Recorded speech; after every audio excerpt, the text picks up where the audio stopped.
예수 그리스도 이름으로 성경 공부 시작하겠습니다. 오늘은 사과죠. 사과, 포도원 비유. 먼저 마태복음 20장 1절에서 16절까지 본문 같이 읽겠습니다. 한 절씩 교독하겠습니다. 20장 1절. 천국은 마치 품꾼을 얻어 포도원에 들여 보내려고 이른 아침에 나간 집주인과 같으니 정말 하루 한 대나무씩 품꾼들과 약속하여 포도원에 들여보내고 또 제3시에 나가보니 장터에 놀고 섰는 사람들이 또 있는지라 저희에게 이르되 너희도 포도원에 들어가라.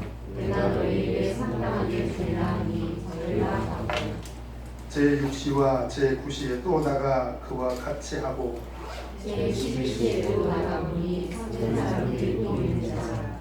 가로되 너희는 어찌하여 종일토록 놀고 여기 서느냐 가로되 우리를 품꾼으로 쓰는 이가 없음이니이다. 가로되 너희도 포도원에 들어가라 하니라. 성문에 포도원 주인이 총기에게 이르되 품꾼들을 불러 나중에부터 시작하여 먼저부터까지 사물을 전하니 제11시에 온 자들이 와서 한 데나리온씩을 받거늘 먼저 온 자들이 와서 저가를 필요하더니 그리고 한 가지씩 받은다. 받은 후 집주인을 원망하여 가로되 나중에 이 사람들을 한 시간만 이하였거늘 저희를 종일 수고와 도리를 견딘 우리와 같게 하였나이다. 주인이 그 중에 한 사람에게 대답하여 가로되 친구여 내가 네게 잘못한 것이 없노라. 네가 나와 한 데나리온의 약속을 하지 아니하였느냐. 내 것이나 가지고 가라. 나중에 이 사람에게 너와 같이 주는 것이 내 뜻이니라. 내 것을 가지고 내 뜻대로 할 것이 아니냐. 내가 선함으로 네가 악하게 보느냐. 이와 같이 나중된 자로서 먼저 되고 먼저 된 자로서 나중되리라. 아멘. 오늘 시간에는 포도원 품꾼의 비유를 같이 공부를 해보도록 하겠습니다. 사실 오늘 이 본문 내용은 그 내용상으로 보면 비교적 간단한 그런 내용입니다. 저희들이 이해하는 데 그렇게 어려울 것 같지 않고요. 그런데 왜 이런 비유의 말씀을 하셨을까? 그 의도, 예수님의 의도를 짐작하는 것은 간단치가 않습니다. 간단치가 않아요. 그래서 오늘 말씀을 통해서 예수님께서 이 포도원 품꾼의 비유를 통해서 우리에게 주시려고 하는 그 메시지가 무엇인지 같이 공부를 해보도록 하겠습니다. 먼저 오늘 비유에 해당되는 그 농장이 무슨 농장입니까? 네, 포도 농장이죠. 포도원입니다. 그래서 우리가 성경에 등장하는 그 주요 과일들을 보면 포도라든지 또 무화과라든지 그 다음에 감나무 열매, 감람나무라든지 이런 그 열매, 과일, 나무들이 이제 자주 등장을 합니다. 뭐 이외에도 등장하지만은 성경 속에서 대표적으로 이 세 가지 과일이 주로 등장을 하는데 그 이유가 무엇일까요? 팔레스타인에서 많이 나요. 그래서 이스라엘에 가면 포도 많이 나고요, 무화과 많이 나고 그 다음에 감람 열매가 많이 맺습니다. 그런데 성경을 보면 그냥 이 세 가지 열매를 언급하시지 않고 하나님께서 또는 예수님께서 이 세 열매를 언급하실 때는 사실은 이스라엘을 염두에 두고 말씀을 하실 때가 거의 대부분이 거의 그 열매를 언급할 때는 그래서 호세아 9장 10절을 보면요. 같이 한번 찾아볼까요? 호세아 9장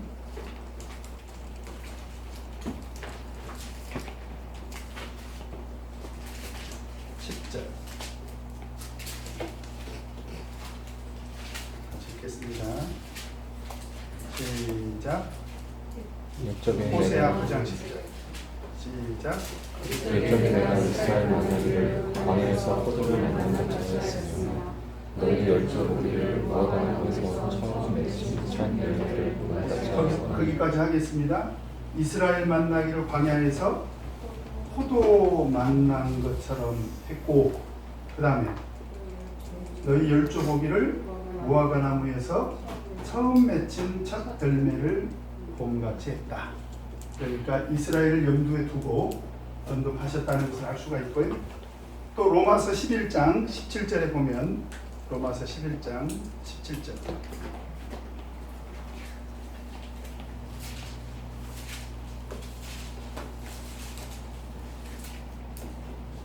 로마서 11장 17절. 시작.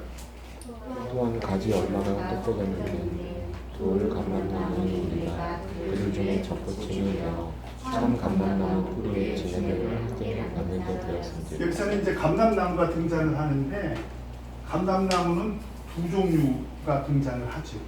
하나는 참 감람나무가 있고, 하나는 돌 감람나무가 있습니다.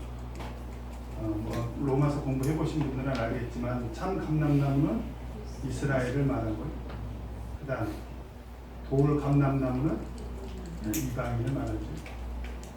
근데 사실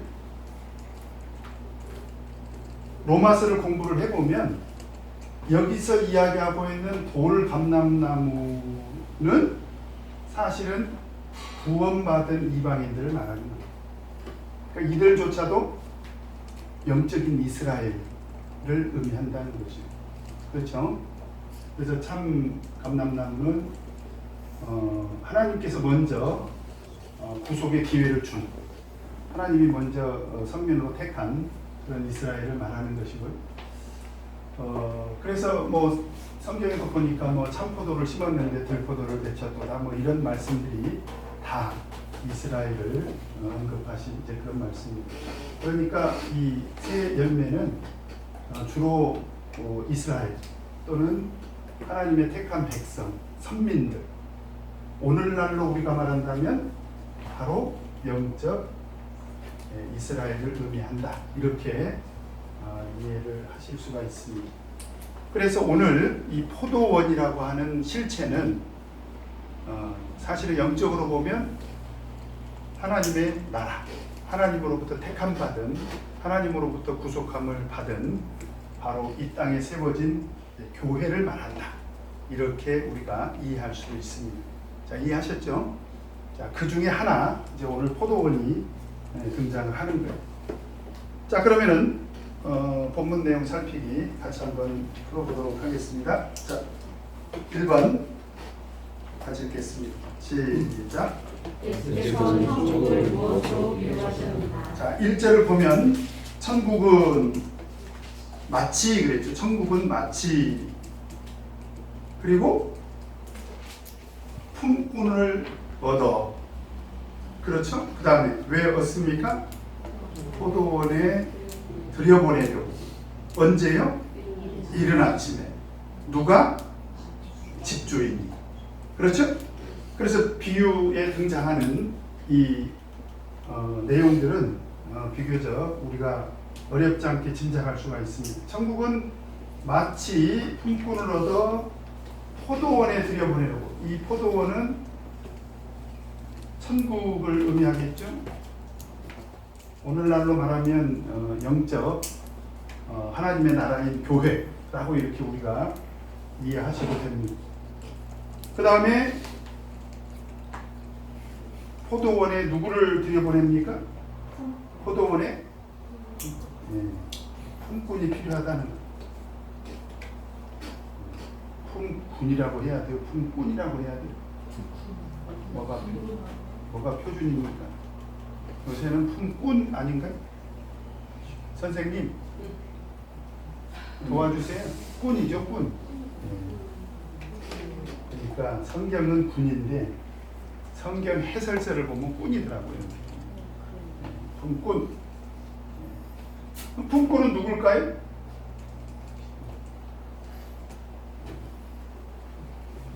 하나님의 나라에서 필요한 일꾼, 그렇죠.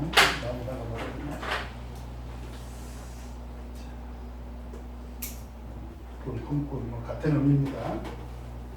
그 다음에 언제 포도원에 들여 보냈습니까? 네, 이른 아침. 아주 이른 아침부터 일꾼을 불렀습니다. 근데 여기서는 이른 아침이라고 되어 있는데 사실은 똑같은 단어 헬라어로 보면 프로이라고 하는데 프로이라고 하는 단어는 다른 성경에는 새벽에라고 되어 있습니다. 새벽에. 그러니까 아마도 동틀 무렵을 말하겠죠. 그죠? 왜냐하면은 뭐 그때 당시에는 이 불이 없었을 때니까 이제 태양에 의지해서 동이 터야 일을 하지 않습니까? 그래서 누가 불렀습니까? 네, 집주인. 집주인은 당연히 누구실까요? 천국의 주인 되시는 하나님께서 이렇게 포도원에서 품꾼을 부르시고 언제 이른 아침에 누가 집주인 이렇게. 그래서 바로 우리 영적인 하나님의 나라인 우리 천국은 하나님께서 일을 맡기시기 위해서 품꾼을 극적으로 찾으신다는 것을 우리가 알 수가 있습니다. 자, 이걸 통해서 우리가 이 집주인이 어떤 분인가를 우리가 한번 생각해 볼 수가 있는데요. 이 전체적인 내용을 보면 사실 하나님께서 나중에 품삯을 주라고 할 때는 누구에게 맡기십니까? 우리 품삯을 주라고 할 때 8절을 보면 자, 누구에게 맡기죠? 품삯을 주라고 할 때는 청지기에게 맡기죠. 근데 일꾼을 부르실 때는 어떻게 하세요? 집주인이 직접 하십니다. 집주인이 직접 했다는 거예요. 집주인이 직접 하셨다는 것입니다. 직접 하셨다는 것은 이 일꾼을 찾으시는 일은 하나님께서 굉장히 능동적으로 하시는 일이다. 하나님께서 굉장히 능동적으로 하시고 그 다음에 굉장히 적극적으로 하시는 일이다 라고 하는 것을 알 수가 있고요. 그 다음에 이 품꾼을 정하는 것은 누구의 권리입니까? 집주인이 내가 내 마음대로 하겠다. 그런 의지가 담겨 있습니다. 그래서 보통 우리가 그것을 주인의 권리다. 그래서 주권 하죠. 그러니까 하나님의 주권 이렇게 말을 하지 않습니까? 그것은 다른 사람이 대신 할 수 없는 품삯을 주는 것은 나중에 청지기에게 맡겼는데 일꾼을 부르실 때는 집주인이 직접 나서서 자기 주권을 행사했다는 거예요. 여기에 이제 뭔가 오늘 이 포도원 농장을 경영하시려는 이런 하나님의 의도가 들어 있습니다. 하나님께서 그렇게 직접 하시겠다. 지금 그런 의도가 들어 있는 거죠. 자, 그래서 두 번째로 2번 같이 읽겠습니다. 시작. 포도원 집주인이 이른 아침에 포도를 약속한 무엇인가? 그래서 이른 아침에 품꾼들과 뭘 약속했습니까? 2절에 보니까 저가 하루라는 시간입니다. 여기서 하루라는 시간은 꼭 24시간을 의미하는 그런 하루의 개념이 아니라 사실은 이제 초월적인 하루입니다. 왜냐하면 다음날 부르셨다면 또 그렇게 하셨겠죠. 그죠? 그러니까 어떤 한계를 정해놓은 하루가 아니라 하루 이상의 하루. 이를테면 우리 전생애를 이야기할 수도 있다는 거죠. 그런 측면에서. 그래서 하루에 얼마를 주겠다는 거야? 네, 한 데나리온을 주겠다는 거예요. 한 데나리온을 주겠다. 하루에 한 데나리온을 주겠다. 이렇게 무엇을 했다는 것입니까? 약속을 했다. 이렇게 약속을 했다는 것입니다. 근데 이 단어가 그 원어를 찾아보니까 참 재밌더라고요. 쉼푸호네오라고 하는 그런 단어인데요.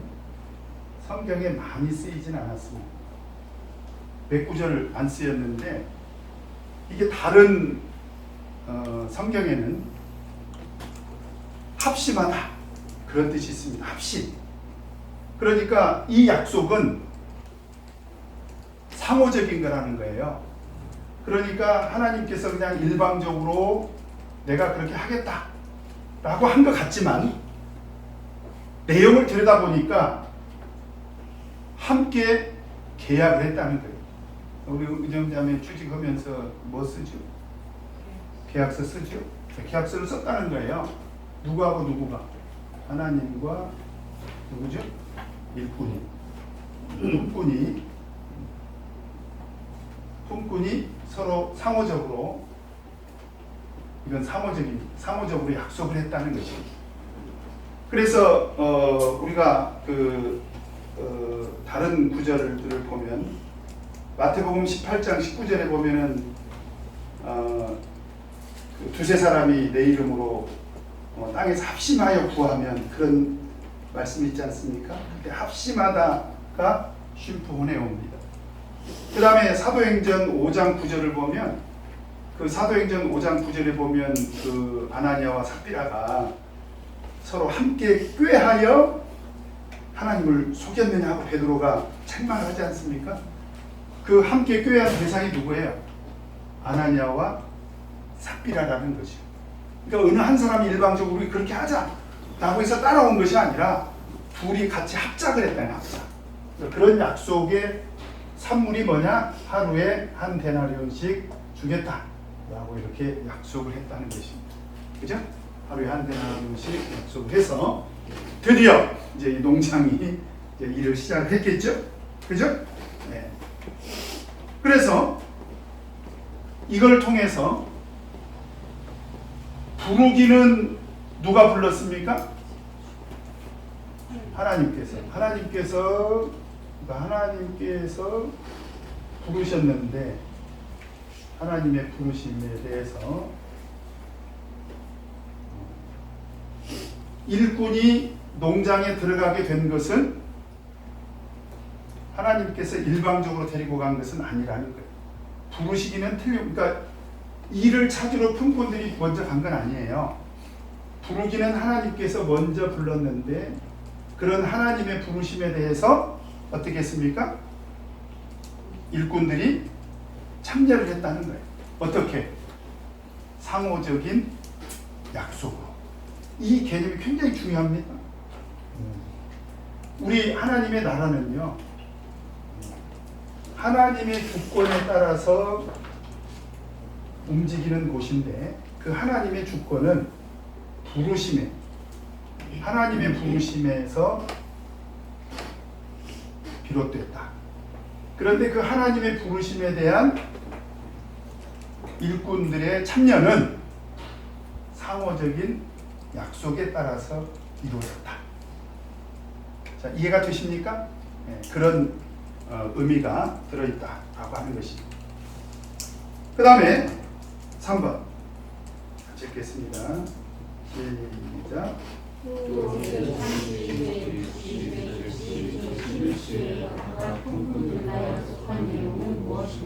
자, 이것으로 이제 품꾼을 부르는 것을 끝내신 것이 아니라 이 하나님께서 부른 이 내용을 한번 확장을 해본다면 하나님께서는 첫 번째로 이른 아침은 새벽이라고 했습니다. 새벽, 동틀 무렵. 이른 아침에 한 번 부르신 것으로 끝내신 것이 아니라 두 번째로 몇 시에도 부르셨다고요? 3시. 3시면은 오늘날로 치면 9시입니다. 어진 형제 몇 시에 출근해? 8시. 8시. 8시. 9시까지 출근하는 사람. 은영자매는 9시 출근은 9시 반? 보통 출근하는 시간 됐죠. 그죠? 두 번째. 그 다음에 세 번째, 그 다음 몇 시입니까? 6시. 6시면 정오죠, 정오. 12시. 난 12시입니다. 그 다음에 또 몇 시에 불렀습니까? 9시. 이때는 오후 3시입니다. 15시라고 합시다. 편의점으로. 그 다음에 마지막으로 몇 시까지 또 불렀어요? 11시. 11시는 몇 시일까요? 17시입니다. 오후 5시. 오후 5시면은 일반적으로 오후 5시면 퇴근 시간 얼마 남았어요? 너무 좋아하시네. 이렇게 부르셨다는 게 이렇게 부르셨어요. 그런데 이른 아침에 부른 사람들에게는 약속을 분명히 했습니다. 뭘 약속했습니까? 하루에 얼마를 주겠다. 한 데나리온을 주겠다.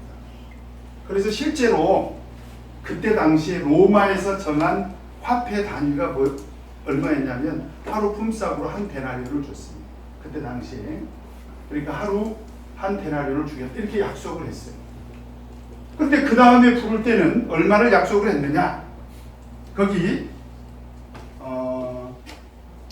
4절에 보니까요. 자, 4절. 제3시에 나가보니 3절부터 읽겠습니다. 제3시에 나가보니 3시에 나갔죠? 누가 나가셨습니까? 주인. 그러니까 주인이 직접 나가신 거죠. 계속 굉장히 능동적이고 적극적으로 이렇게 활동하시는 것을 알 수가 있고요. 그 다음에 가서 어떻게 약속을 합니까? 저희에게 이르시되 너희도 포도원에 들어가라. 그런데 품값은 얼마를 주겠다. 여기서는 약속을 어떻게 하냐면 상당하게 주겠다는 거예요. 상당. 이 상당이라는 말 속에는 한 데나리온이라는 의미가 들어있어요? 없어요? 없습니다. 네, 여기는 없어요. 그렇다고 상당이라는 말 속에 한 데나리온이라는 직접적인 표현이 없다고 해서 한 데나리온은 절대 아니다. 또 우리가 이렇게 해석할 수는 없어요. 그러나 분명한 것은 뭐냐면 이른 아침에 온 사람들한테는 약속을 하신 집주인이 3시에 온 사람에게는 내가 상당하게 주겠다. 네, 상당하게, 거기에 맞게 적당하게. 그런데 이 상당이라는 헬라어도요, 이 약속이라는 단어 못지않게 굉장히 중요한 단어가 쓰였습니다.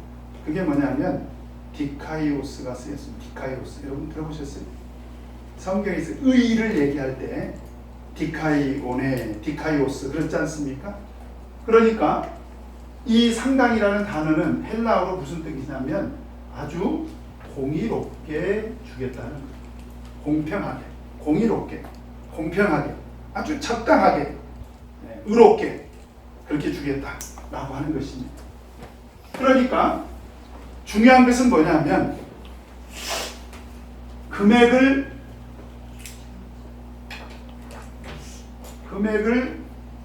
확정한 건 아니요. 얼마를 주겠다 이렇게 확정해서 약속한 건 아니야. 그런데 품삯을 줄 때는 어떻게 하겠다? 공정하게 주겠다. 그런 약속이죠. 그죠? 네. 그런 약속입니다. 자, 그래서 우리가 3시, 6시, 9시, 11시에 계속 집주인이 나가잖아요. 단 한 번도 다른 청지기를 시킨다거나 다른 사람을 시키지 않습니다. 그건 무슨 얘기냐면 하나님의 부르심은 집주인인 하나님이 어떻게 하시겠다? 직접 하시겠다. 그 다음에 주권적으로 하겠다. 그 다음에 또 하나 우리가 알 수가 있는 게 멈추지 않겠다. 지속적으로 하겠다.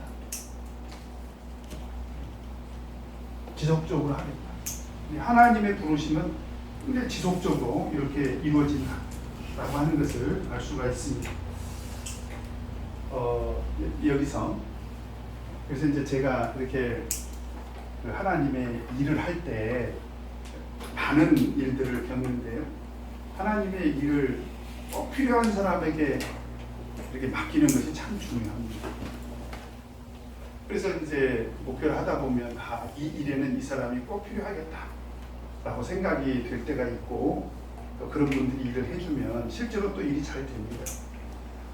근데 때로 좀 일을 했으면 좋겠다는 사람이 뭐 이사를 가거나 또는 돌아가셔 버리거나 심지어 낭패스러운 일은 정말 훌륭한 일꾼이라고 생각됐던 사람이 배교를 해가지고 믿음에서 떠나버리는 경우도 있어요. 참 황당하죠. 굉장히 낭패스러운 그런 일. 그러니까 뭐 이사를 가든지 다른 교회로 가든지 뭐 이제 우리 참예수교회 안에서도 이동이 있으니까 또는 돌아가시든지 그러면 큰일 났구나. 그런데 시간이 지나서 보면 하나님께서 지속적으로 보내주십니다. 그래서 일꾼을 찾는 그 일을 우리가 게을리할 수는 없지만 또 저는 믿어지는 게 뭐냐면 하나님께서 일꾼을 계속 찾아서 보내주시더라는 거예요. 저는 그런 믿음이 있습니다. 그래서 어쨌든 하나님께서는 일꾼을 계속 이렇게 찾아서 부르시더라라고 하는 것입니다. 자, 그런데 여기서 한 가지 우리가 또 잊지 말 것이 있습니다. 그렇다고 해서 영원히 지속되는 일이냐? 그건 아니라는 거예요. 그건 아니라는 것입니다.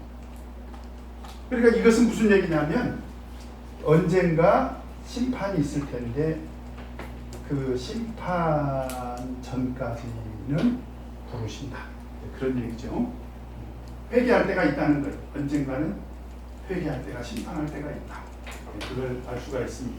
이건 그래서 오늘 이 비유의 핵심은 그 하나님의 부르심의 특징을 우리가 먼저 이해를 해야 돼요. 누가 부르셨다고요? 하나님께서. 그죠? 집주인이. 그죠? 그래서 일터에서 일하게 된 것은 일방적입니까? 상호적입니까? 약속에 따라서 상호적으로 이루어졌다는 거예요. 그리고 이른 아침에 온 사람에게는 하루 한 데나리온씩 확정적으로 금액을 확정해서 약속을 했지만 그 다음에 온 사람들에게는 전부 상당하게 주겠다. 사실 3시에 포도원에 들어간 사람에게만 상당하게 주겠다고 했는데 그 다음에 내용들을 보면 여기 보면 5절에 제6시와 제9시에도 나가 그와 같이 하고 그렇게 되어 있죠? 이거 똑같은 약속을 했다는 거예요. 그 다음에 11시에도 역시 똑같은 상당하게 주리라 이런 약속을 했을 것으로 이렇게 생각이 듭니다. 자, 그 다음에 4번 같이 한번 읽겠습니다. 시작. 정도원 주인이 청지기에게 지시하는 것이다. 자, 8절을 보니까요. 뜻밖의 상황이 벌어집니다. 여기서 보니까 저물매 포도원 주인이 청지기에 이르되 품꾼들을 불러 누구부터? 나중 온 자부터 시작해서 먼저 온 자까지. 먼저 온 사람은 제일 마지막에 이게 삭스를 주라는 것입니다. 나중 온 자부터 시작해서 먼저 온 자까지 순서대로 순서 어떤 순서입니까? 삭스를 주는 그 순서를 그렇게 하라는 거예요. 사실 뭐 삭스를 주는 순서야 먼저 주나 나중 주나 뭐 어차피 다 주실 테니까 그죠? 그렇지 않습니까? 네, 중요한 건 뭐예요? 금액이죠. 금액. 네. 얼마를 줄 거냐 그게 중요하지. 뭐 조금 늦게 받으면 어떻습니까? 그죠? 내가 일한 것만큼 돈 액수가 사실 이제 중요하죠. 근데 사실 이렇게 나중에 온 자부터 주라는 의도가 있었습니다. 그래서 마지막에 예수님께서 16절에 보니까 이와 같이 나중된 자로서 먼저 되고, 이거 뭔가 나중에 온 자부터 예수님께서 챙긴 그런 의도가 있죠. 조금 있다가 그 의도가 무엇인지 한번 살펴보도록 하겠습니다. 어쨌든 나중 온 자부터 삭슬 먼저 주기 시작했습니다. 그 다음에 5번 같이 읽겠습니다. 시작. 제일 먼저 삭슬하는 자들은 누구이며 얼마를 받았는가. 자, 5번에 9절에 보니까 나중에 온 사람들 제일 먼저 받았는데, 제일 나중에 온 사람들이 누구예요? 11시. 11시에 온 사람들은 6시 퇴근이면 몇 시간 일했습니까? 1시간. 그렇죠? 근데 1시간 일했는데 얼마 받았습니까? 한 데나리온. 오, 짭짤하네. 그러면 9시 온 사람은 얼마 받아야 되겠습니까? 9시 온 몇 시간 일했어요, 이 사람들? 3시간. 1시간 일한 사람이 한 데나리온 받았으면 곱하기 3은 아니래도 플러스 알파, 이걸 기대했겠죠. 그러면 6시에 온 사람은 12시에 왔으니까 몇 시간 일했습니까?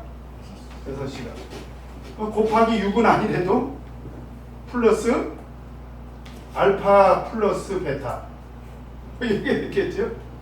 점점 아마 더 많이 받을 것이다 라고 기대를 했을 것입니다. 이 사람은 몇 시간 일했어요? 9시간.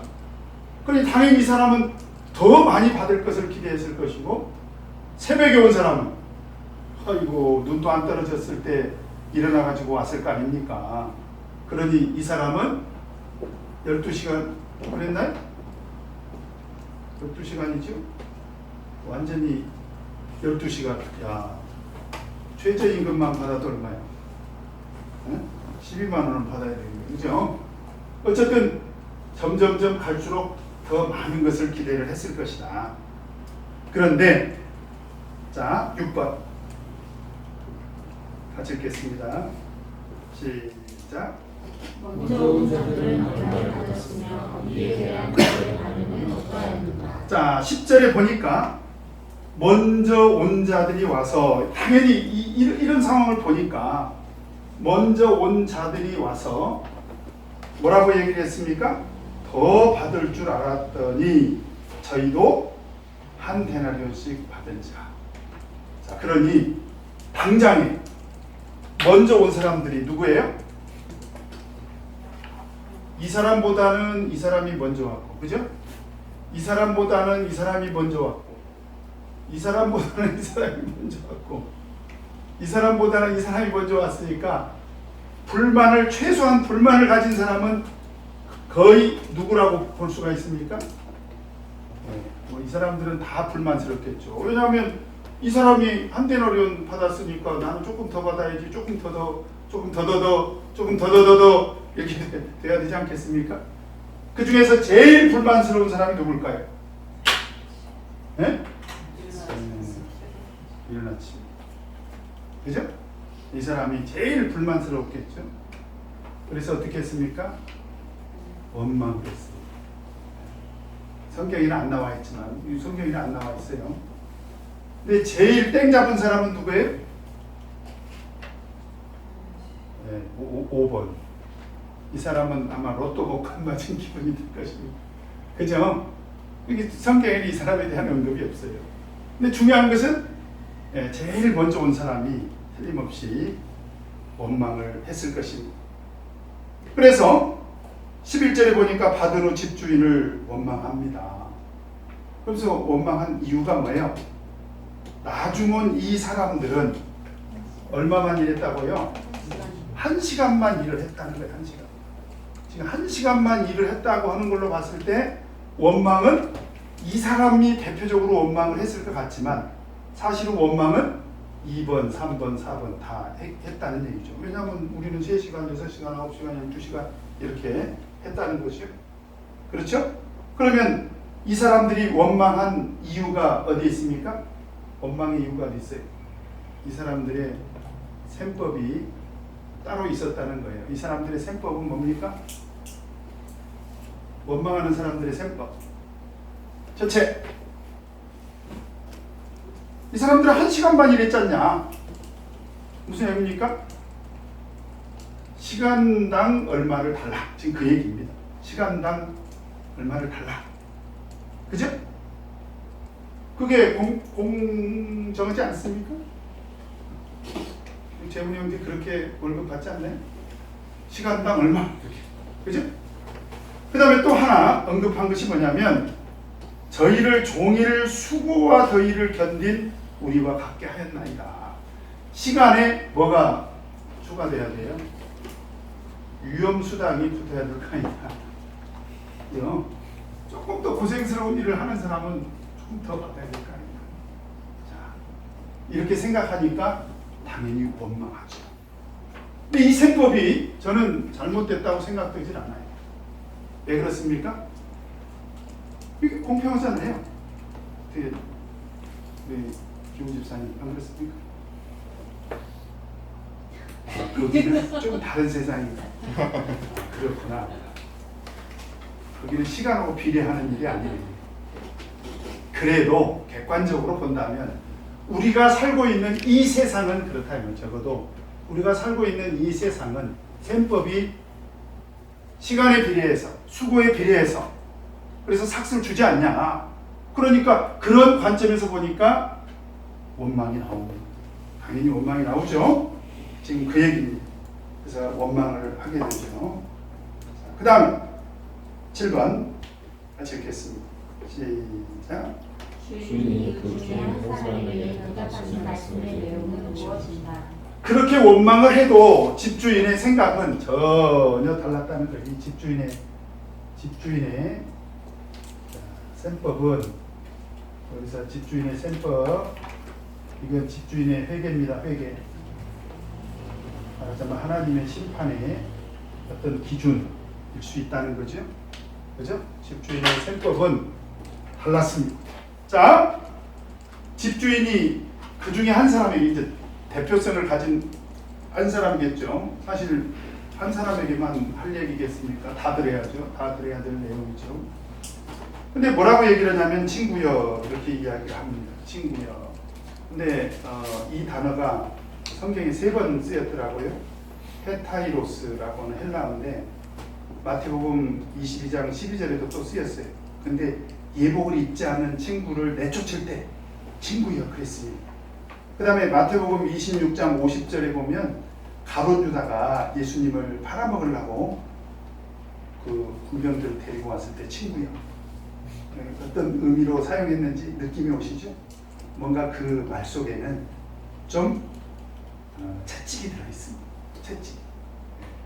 친근함을 표시하는 말인 것은 틀림이 없지만 그 속에 어떤 경계성 그런 그 의미가 들어있습니다.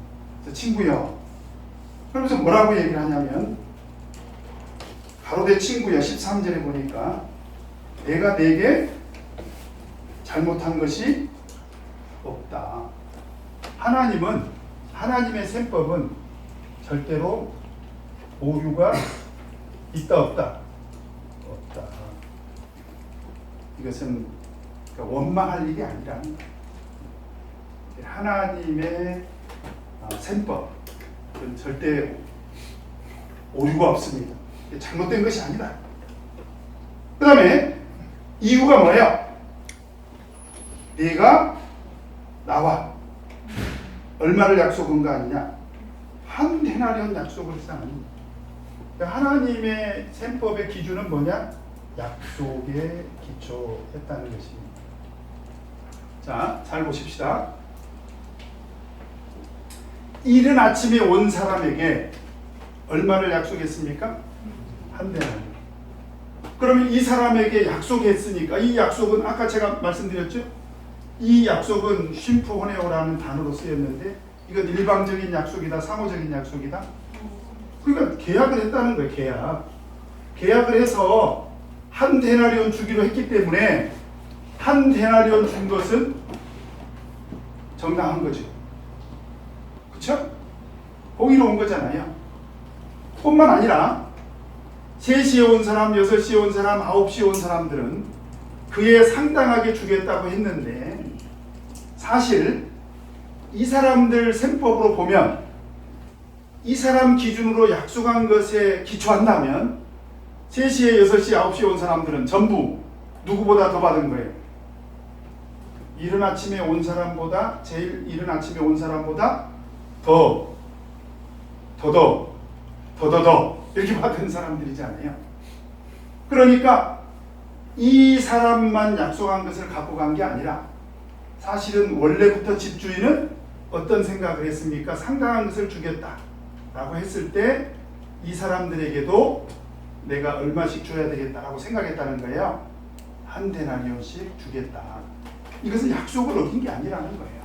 예를 들면 이 사람한테 한 데나리온 주기로 해놓고 3시에 온 사람 2데나리온, 6시에 온 사람 3데나리온, 9시에 온 사람 4데나리온 이렇게 줬다면 이건 하나님의 약속의 의미가 퇴색이 되죠. 그거는 하나님께서는 절대로 그렇게 일하시지 않는다는 거예요. 가장 먼저 부른 사람에게 약속하고 그 약속에 기초해서 모든 사람에게 하나님이 정한 대로 줬다라고 하는 것입니다. 그러니까 하나님의 약속 안에는 사실은 어떤 의미도 들어있다는 거예요. 하나님의 주권적인 그런 뜻도 들어있다. 지금 그런 얘기입니다. 상호적으로 약속을 한 건 사실이지만 그 안에서, 그 범위 안에서, 그 약속의 범주 안에서 하나님의 주권이 있다. 지금 그런 얘기입니다. 그리고 하시는 말씀이 14절에 재밌는 말씀을 하십니다.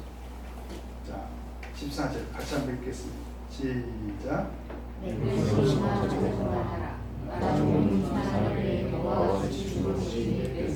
뭐라고요? 아니 처음에 뭐라고 했습니까? 네 것이나 가지고 하나님의 셈법은 네 것이 정해져 있다는 거예요. 내 것이 정해져 있어요. 그죠? 내 것이 있습니다. 그 내 것이 뭐예요? 왜 내가 너하고 약속한 거 아니냐? 그래서 공정하다는 거예요. 내가 너하고 약속한 거 아니냐? 그게 네 거다 그거. 원망하지 마라. 지금 그 얘기입니다. 네 것이나 갖고 가라. 그 얘기입니다. 뭐 지우고요.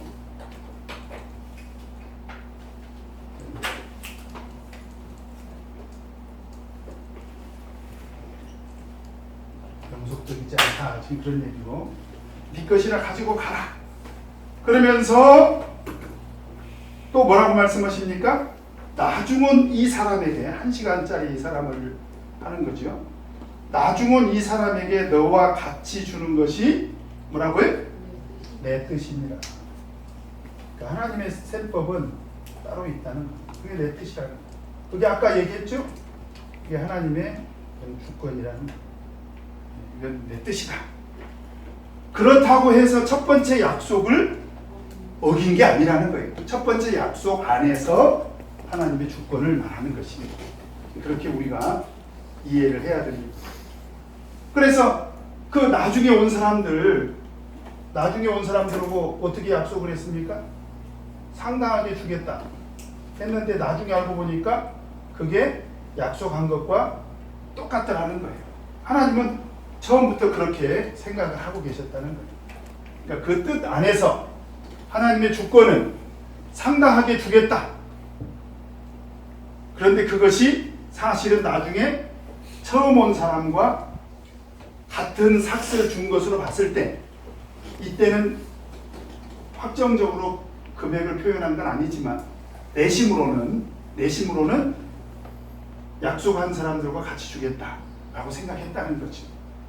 똑같은 걸 주려고 생각을 했다는 게 하나님의 셈법이라는 것입니다. 내 뜻대로 그렇게 하겠다. 지금 그런 얘기입니다. 그러면서 하는 얘기가 이게 이런 하나님의 셈법은 착하다는 것, 선한 하나님의 뜻이라는 것입니다.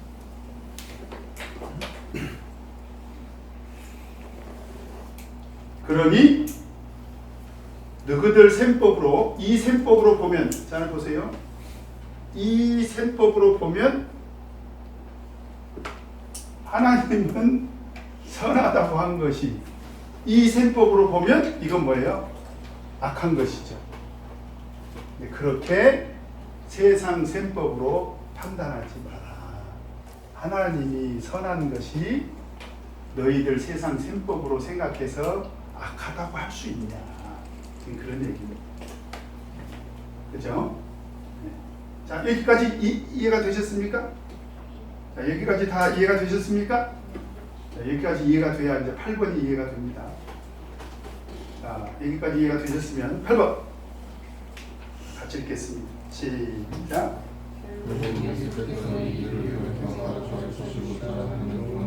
그래서 16절에 이와 같이, 이 비유를 이제 말씀하신 의도, 그 의도를 마지막에 이제 드러내신 거예요.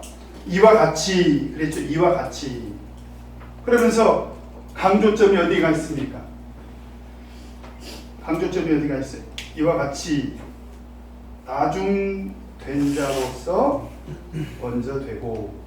자, 강조점이 어디 있습니까? 네, 나중된 자가 먼저 된다. 물론 그 뒤에 보면 먼저 된 자가 나중 될 것이다. 근데 이 말씀을 우리가 좀 비교해서 뜻을 좀 파악할 필요가 있는 게 19장 30절에 보면 19장 30절에 보면 비슷한 말씀이 있습니다. 같이 한번 읽겠습니다. 시작. 그러나 먼저 된 자로서 나중되고 나중된 자로서 먼저 될 자가 많으니라.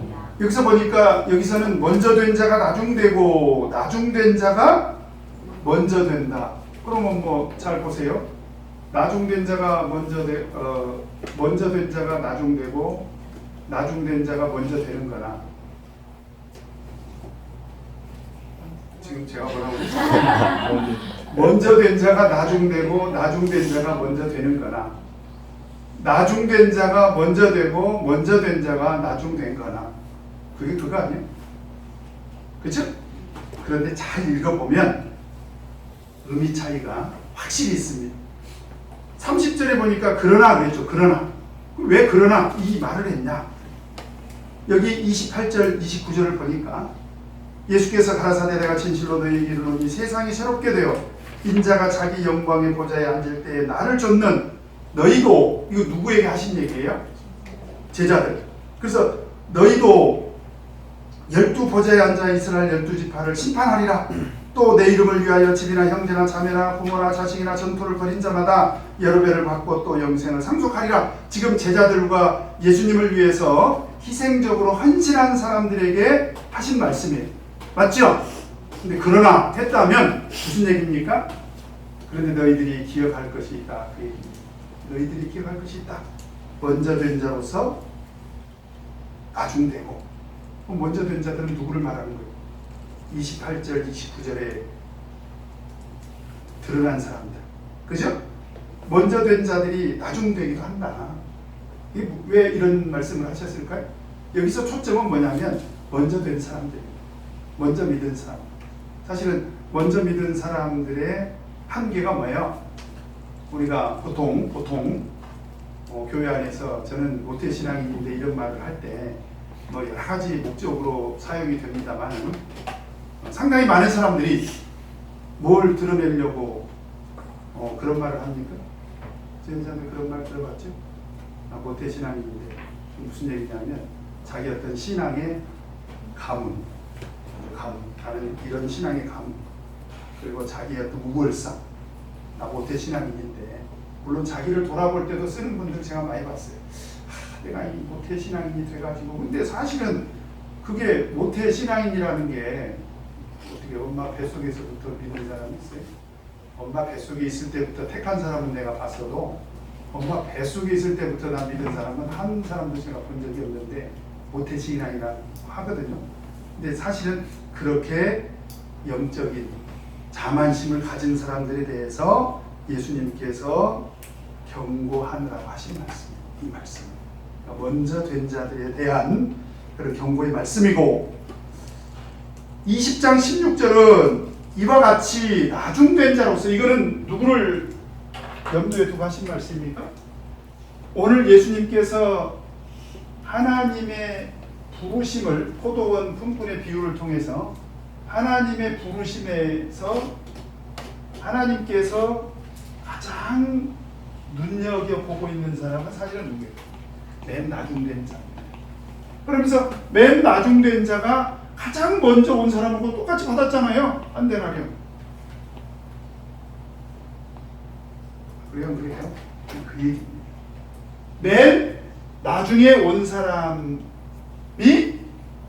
먼저 된다는 거예요. 그런데 19장 30절에서는 그러나 먼저 된 자로서 나중되고 나중된 자로서 먼저 될 자가 많으니라, 어떤 그런 숫자가 많을 것이다, 이렇게 이야기를 하고 있는데 16절에 20장 16절에서는요 이와 같이 나중된 자로서 먼저 뭐라고 그랬어요? 되고. 이건 단정적인 단어입니다. 그런 표현이죠. 그 다음에 먼저 된 자로서 나중 되리라. 나중 되리라. 그래서 나중된 자가 먼저 되는 이 셈법. 그래서 나중된 자에게 한 데나리온을 상호적인 약속에 의해서 약속한 그 한 데나리온을 주는 그 셈법이 내 뜻이라는 거예요. 이게 하나님의 셈법입니다. 이해는 가셨죠? 하나님의 셈법은 이해 가셨죠? 근데 만족하시겠습니까? 예를 들면 안식일날 우리 교회 주로 1등으로 오신 분이 얘기해 주세요. 이기호 집사님 1등으로 와요. 1등. 아, 또 있어요? 지하에?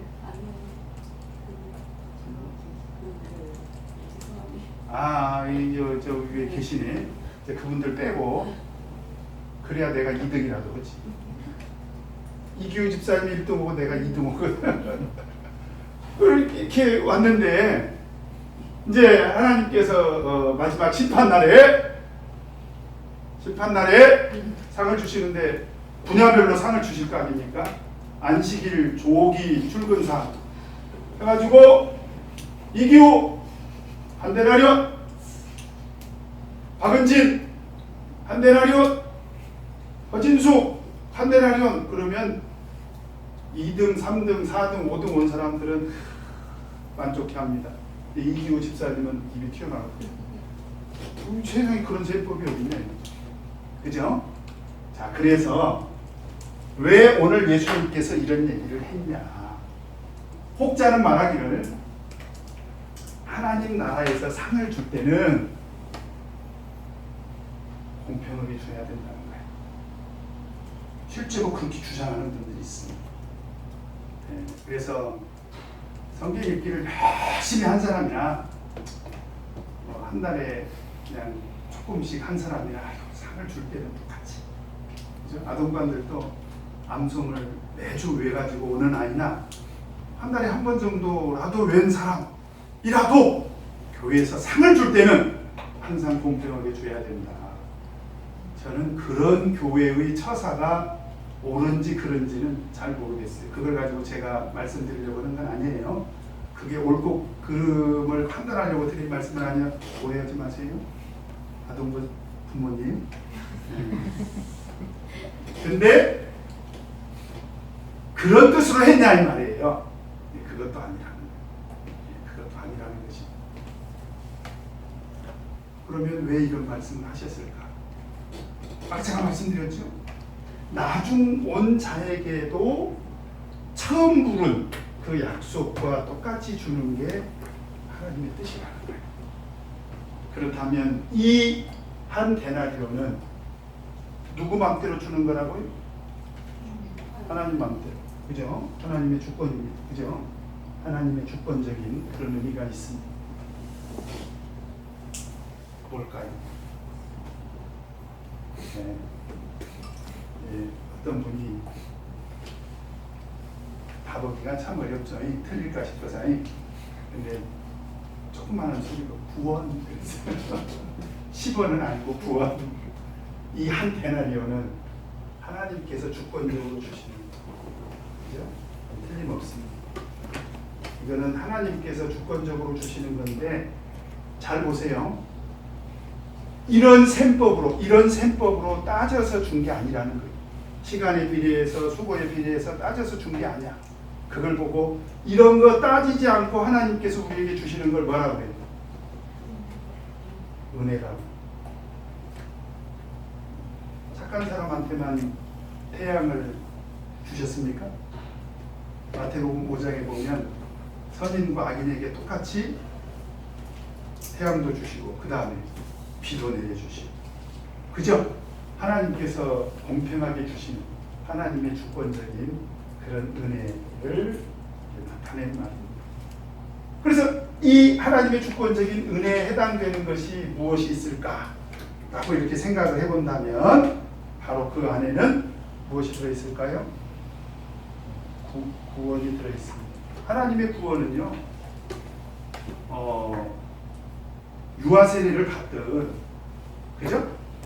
돌아가시기 직전에 세례를 받든 똑같지 않습니까? 그렇지 않나요?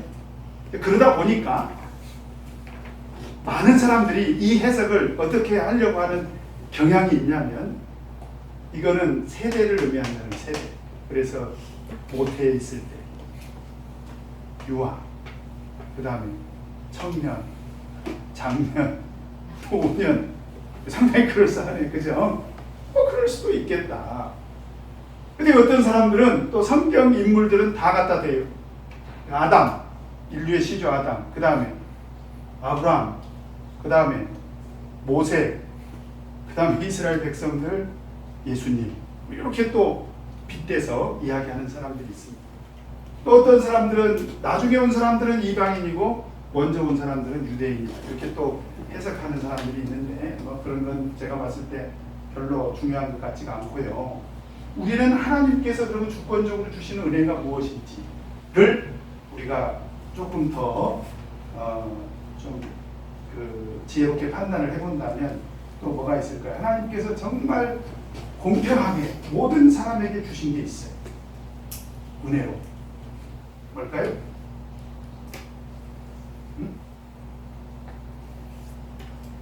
은사가 있습니다. 은사. 어떤 사람들은 은사의 무게를 조금 달리 하려고 하는 그런 경향이 있습니다. 근데 여러분 이걸 아셔야 돼요. 가령 두드러지게 목회자가 이렇게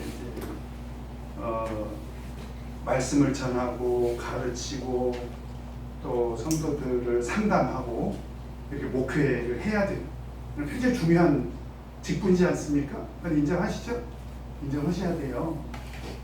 그렇다고 해서 그러니까 그러면 하나님께서 목회자에게 그 직분이 존귀한 것만큼 진짜로 상을 이렇게 셈법을 하실 때는 그에 비례해서 주실 거냐? 저는 그걸 기대해요. 근데 제가 성경을 봤더니 책임이 더 무겁더라고요. 그래서 그 책임에 비례해서 그 직분을 제가 수행하지 못하면 제가 하늘나라 가서 하나님 앞에 매를 맞을 수도 있어요. 그렇죠? 그러니까 사실은 은사라고 하는 것은 하나님께서 동일하게 주신 것입니다. 가령 우리가 생각할 때 목회는 어렵고 교회 와서 청소하는 건 쉽다. 그러니 나는 청소만 해야지.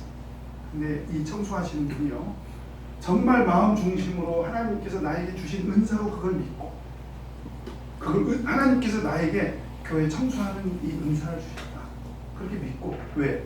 자기가 아무리 생각해봐도 이건 내가 잘하는 거야. 그리고 할 때 너무 즐거운 거야. 이게 그럼 은사 아닙니까? 내가 즐거운 마음으로 할 수 있는 거면 틀림없이 하나님께서 주신 은사거든요. 하나님께서 주신 은사가 아니면 그렇게 할 수가 없어요. 내가 잘할 수 있고 또 즐거워. 교회 와서 했어. 그러면 그런 사람들에게 주시는 상급은 훨씬 클 수가 있다는 거예요. 그런데 그 얘기를 상급 얘기를 하려고 한 게 아니라 하나님께서 모든 사람에게 주권적인 은혜로 주신 게 있다는 거예요. 그죠? 그 다음에 또 하나 뭐가 있을까요? 많이 얘기해봐요. 여기까지 내려와야 끝납니다. 성령. 그렇죠. 구원 안에 들어가 있지만 성령. 자, 빨리빨리 씁시다. 또 그러면 세례도 써야지. 또 안식일도 다 똑같이. 어떤 사람에게는 우리 유지연 자매한테는 안식일을 일주일에 2번 줘요.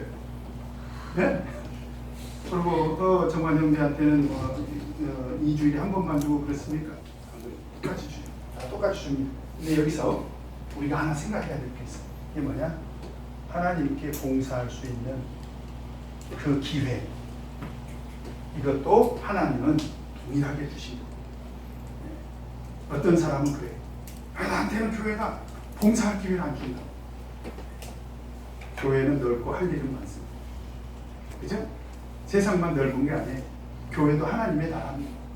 그래서 우리가 보면 하나님께서 이렇게 약속한 대로 균등하게 공정하게 주신 하나님의 주권적인 은혜가 우리에게 너무 많다는 것입니다. 그래서 오늘 이런 하나님의 셈법이 다소 세상 셈법에 비하면 좀 이상하게 보일지 모르지만 사실은 이 셈법 안에는 하나님께서 우리에게 주시는 그런 주권적인 은혜가 들어있다라고 하는 것을 우리가 아셔야 됩니다. 바로 그것이 포도원 품꾼의 비유를 통해서 예수님께서 우리에게 가르쳐 주시는 교훈이다라고 하는 것입니다. 자, 그러면 내 삶에 적용하기 같이 한번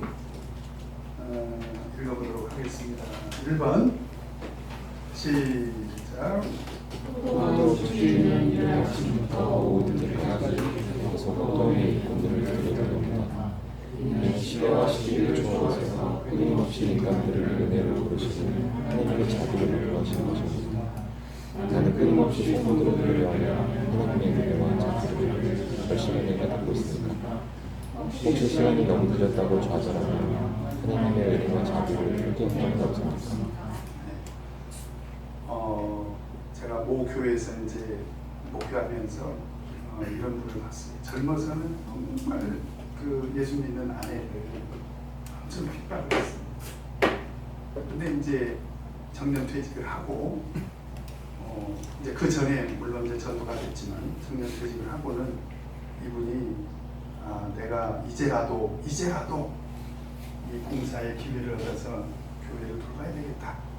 그래가지고 그분이 제가 5년 동안 목회하는 동안에요, 항상 새벽에 제일 먼저 오셔가지고 교회 청소, 눈에 보이는 데는 다 하시고 교회 환기 다 시켜주시고 새벽기도 하고, 그리고 갔다가 아침 식사하시고 교회를 한 바퀴 뺑 둘러보시고, 점심 식사하시고 와서 또 교회를 한 바퀴 뺑 둘러보시고, 교회 뒤에 텃밭에다가 농사 져가지고 저희들한테 야채거리도 제공해 주시고, 저녁밥 드시고 나서 교회 또 늦음하게 또 교회를 한번 뺑 둘러보시고 그렇게 하시더라고요. 쓰레기도 다 치워줬대요. 네, 참 감사하죠. 그런데 365 곱하기 5를 했어요. 그분은 명절 때도 교회를 나오셔요. 참 감사하죠. 그래서 여러분, 봉사의 기회가 없다. 그거는 자기 생각이에요. 자기 생각. 하나님께서는 우리에게 봉사의 기회를 공평하게 이렇게 주십니다. 그 다음에 2번 같이 읽겠습니다. 시작. 집주는 원하는 사람들에게 내 것을 가지고 내 뜻대로 할 것이라고 말씀하셨습니다. 이는 하나님에게 베풀어지는 은혜와 자비는 전적으로 주권적인 섭리에 따르는 것이를 강조하십니다. 나는 혹시 의식에 사로잡혀 공평하다고 하며 적은 없습니다. 나는 나에게 베풀어지는 은혜와 자비가 하나님의 주권적인 섭리에 따르는 것이를 확신했습니다. 뭔 말인지 하셨죠? 착한 사람은 성령을 100만 원어치 주시고, 좀 덜 착한 사람은 10만 원어치만 주고 그렇게 안 하셨다는 거예요. 그죠? 그 다음에 3번 같이 읽겠습니다. 시작. 예수께서는 나중에 자로서 먼저 되고 먼저 된 자로서 나중 되리라고 말씀하셨습니다. 이는 나중 된 자들을 정리하신 것 없이 먼저 된 자들의 영성을 경계하신 것 같습니다. 우리 나중된 자였으니 시기에 빠져 있을 때 하나님의 미움과 경례를 경험한 적이 있습니다.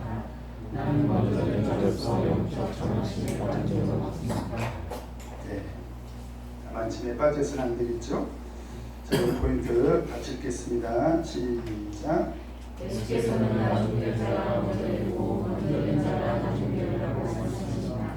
우리는 먼저 구원의 영성을 누린 자로서 결코 영적인 장로와 다리가 같이 살고 더 많은 사람들이 구원의 영성을 누릴 수 있도록